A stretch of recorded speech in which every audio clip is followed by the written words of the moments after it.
I ain't playing with you, man. All you who said I was wrong about women. All you who said I was wrong about women. That women can't be a tool of the devil, too.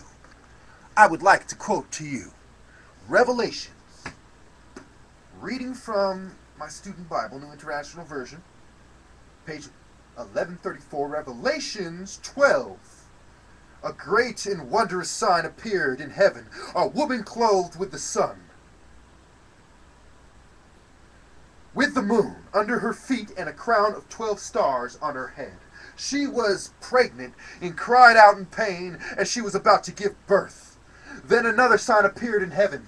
An enormous red dragon with 7 heads and 10 horns, and 7 crowns on his head.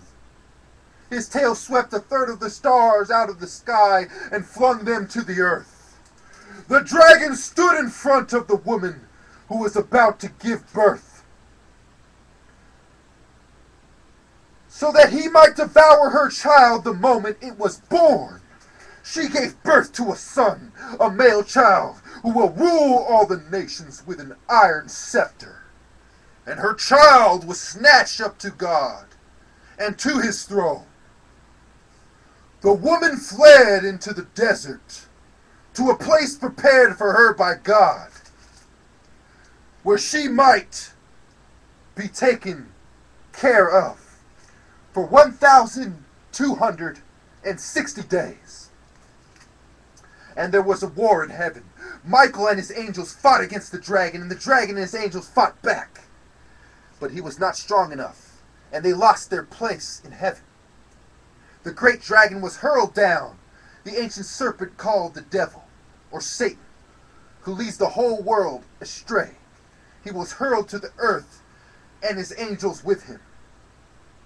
And I heard a loud voice in heaven say, "Now have come the salvation and the power, and the kingdom of God, and the authority of his Christ.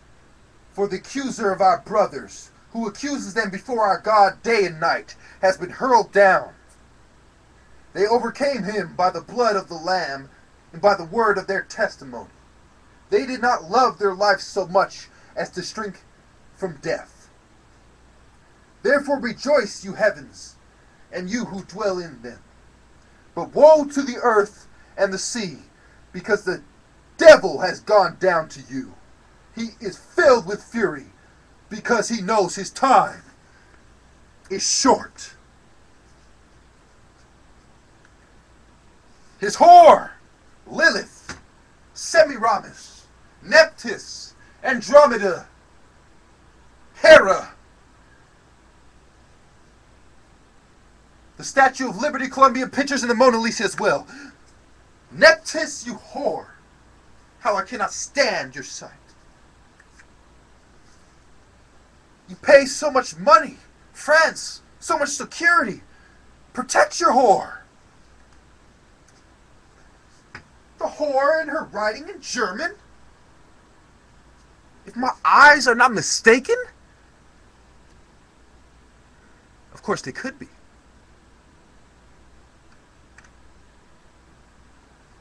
I do not know every language.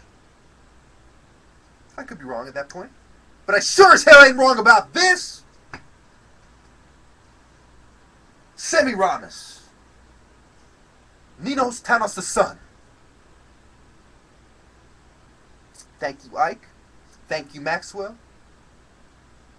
But I still think the ancient Egyptians are black. Nephthys dancing with the devil? I'm not going to thank myself for due diligence. Oh, what does it mean to dance with the devil? That whore knows best. And what type of person would dance with the devil? A faggot or a whore? And the home of the whore, you dare accuse me for not knowing the story of Babylon when I sleep with the Bible? God scattered the nations and confounded their speech, and Africa is the most diverse. Because of the tower was built. The tower was destroyed, but I am referring to the destruction of Babylon in Revelations. Fallen Babylon the Great. The whore sluts. Naked Trap is what I chose to title this one. Andromeda, you whore, riding the beast. The struggle of man's nature, beastly nature, and the divine. And how the whore encourages the beast to come out. You do not carry the light, you whore. You blasphemous witch. The statue of the whore greeting the ships as they come in is a landmark serving the same purpose as a lighthouse, directing them in. Before they had aeroplanes in 1903, I believe it was, invented by the Wright brothers, who probably, like Einstein, were inspired by tales of Egypt. This is where you scum are headed. And I left out the D on purpose, because Rothschild, that's what you can suck. My motherfucking... And I'll end it right there.